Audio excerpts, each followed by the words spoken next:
Good morning बच्चों, स्वागत है आप सभी का आज के इस वीडियो में, जिसमें हम डिस्कस करने वाले हैं 26 जुलाई 2021 की वर्कशीट।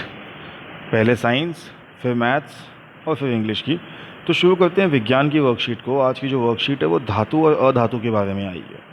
तो उन्होंने सबसे पहले बोला है कि निम्न तालिका को पूरा कीजिए कि पदार्थों की दिखावट और कठोरता। तो लोहा जो है वो कैसा होता है बेटा? वो चमकदार होता है, ठीक है। और होता कैसा है? बहुत कठोर होता है।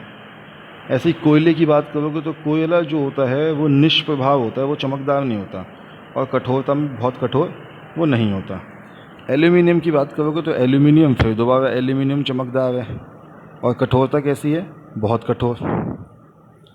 फिर बात करते हैं पेंसिल की लेड।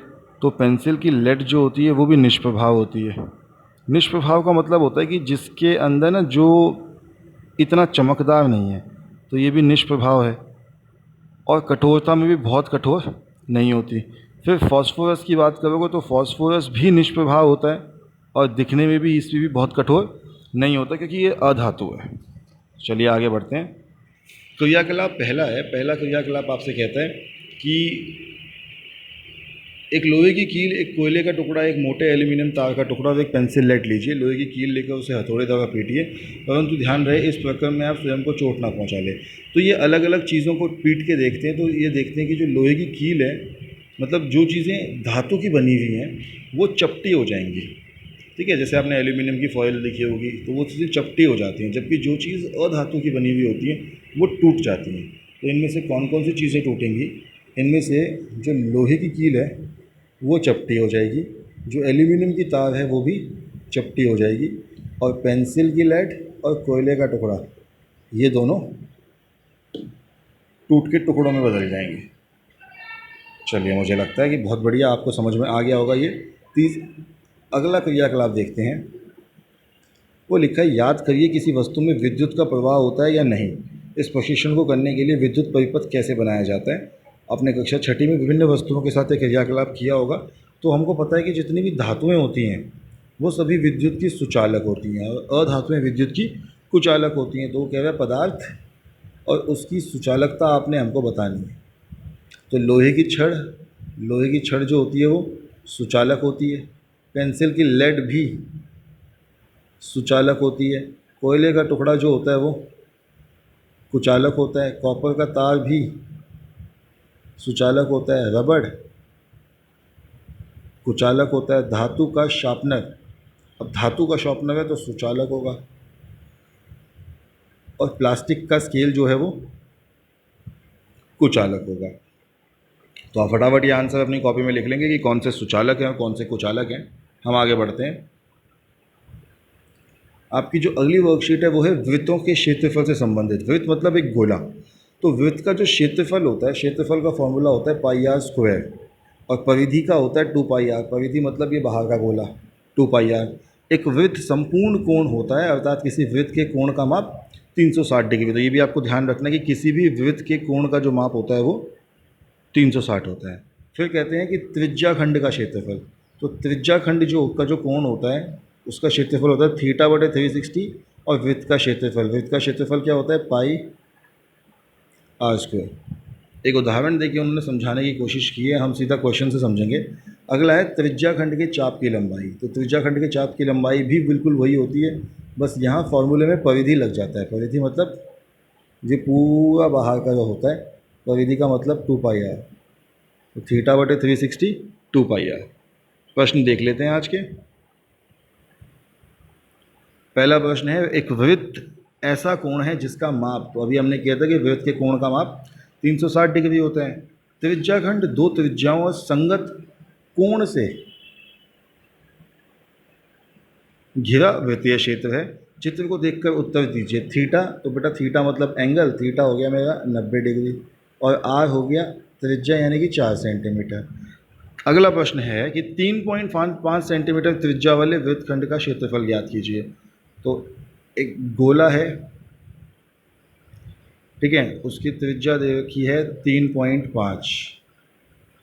कह रहे हैं इसका क्षेत्रफल निकालना है। तो हम कहते हैं क्षेत्रफल का फॉर्मूला होता है पाई आर स्क्वायर। पाई का मान हो गया 22/7, गुणा आर हो गया 3.5 गुणा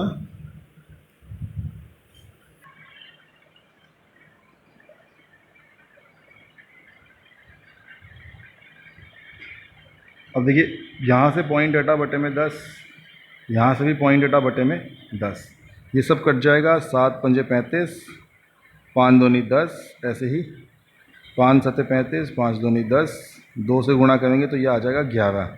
इस सबको गुणा करने पे 11 सत्ते 77 बटे में 2 सेंटीमीटर स्क्वायर। तो ये आ गया आपका वृत्त का क्षेत्रफल। कर लेंगे सभी लोग उसको नोट डाउन। हम बढ़ते हैं आगे तीसरी वर्कशीट की तरफ, जो कि है गद्यांश से पूछे गए प्रश्न। तो गद्यांश है कि यदि हम चाहते हैं भविष्य के अच्छे नागरिक मिले तो हमें विद्यार्थियों को सभी दृष्टि से योग्य बनाना पड़ेगा। पहली बात, उसमें राष्ट्र भावना की संचार करने की। हमारे विद्यार्थी वर्ग स्वयं को राष्ट्र की धरोहर समझकर अपनी रक्षा करें। उसे यह बात मन में ठान लेनी है कि उनके ऊपर भारत की रक्षा का भार है।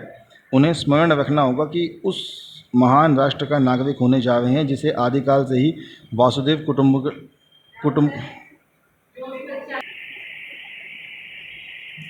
उसे इसका पूर्णता से पालन करना है। दूसरी बात यह है कि उसे कर्मठ बनना है। कर्मठ मतलब जो अपने काम पे ध्यान दे, आलस्य क्यों अपना महान शत्रु समझकर उसकी छाया से घृणा करनी है। आज आवश्यकता है अधिक से अधिक उत्पादन करने की, अधिक से अधिक कर्तव्यपरायण महान शत्रु समझ, अधिक से अधिक प्रगतिशील बनने की। विदेशों में होड़ करने के लिए हमारे छात्रों को समय से काम करने की आदत डालनी होगी। अधिक समय तक काम करने के लिए धैर्य का विकास करना होगा। आज सामूहिक प्रयत्नों की आवश्यकता है, तभी देश से दरिद्रता भागेगी और अज्ञान का अंधकार दूर होगा। तो चलिए शुरू करते हैं आंसर्स। भविष्य के अच्छे नागरिक कौन बनेंगे? तो बेटा भविष्य के अच्छे नागरिक मिलें तो हमें विद्यार्थियों को सभी दृष्टि से योग्य बनाना होगा, उनमें राष्ट्रभक्ति की भावना का संचार करना होगा और हमारे विद्यार्थी वर्ग स्वयं को राष्ट्र की धरोहर समझकर अपनी रक्षा करें। उन्हें यह बात मान लेनी चाहिए कि भारत की रक्षा का भार उन पर है। ये आपके पहले प्रश्न का उत्तर बनेगा। दूसरा है, आपके अनुसार आज राष्ट्र के विकास के लिए किसकी आवश्यकता है? तो अगर इसमें देखें तो राष्ट्र के विकास के लिए आज व्यक्ति को कर्मठ होने की आवश्यकता है, आलस्य को अपना महान शत्रु मानकर उसकी छाया से घृणा करनी होगी, अधिक से अधिक उत्पादन करने की, अधिक से अधिक कर्तव्यपरायण और अधिक से अधिक प्रगतिशील बनने की आवश्यकता है ताकि राष्ट्र का विकास हो सके। चलिए अगला प्रश्न देखते हैं।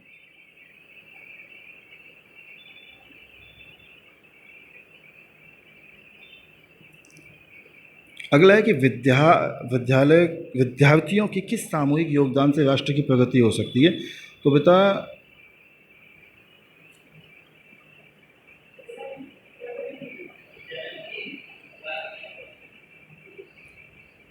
सामूहिक प्रयत्नों की आवश्यकता है।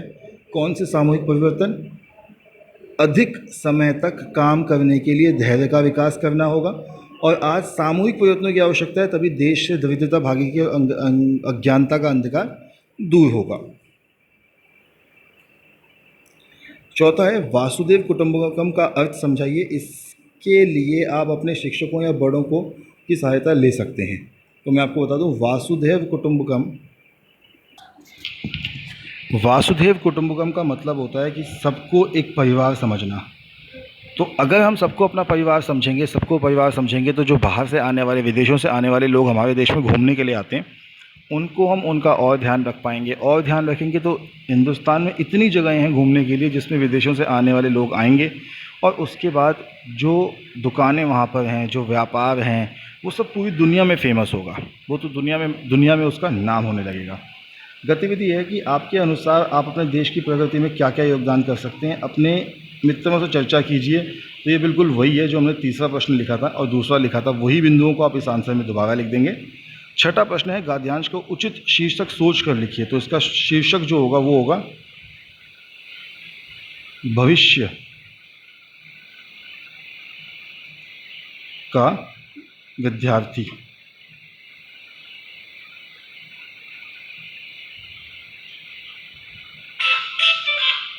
चलिए आपसे आज की वर्कशीट यहीं पे विदा लेते हैं आपसे, फिर आपसे मिलेंगे कल की वर्कशीट्स के साथ। तब तक के लिए stay healthy and stay safe.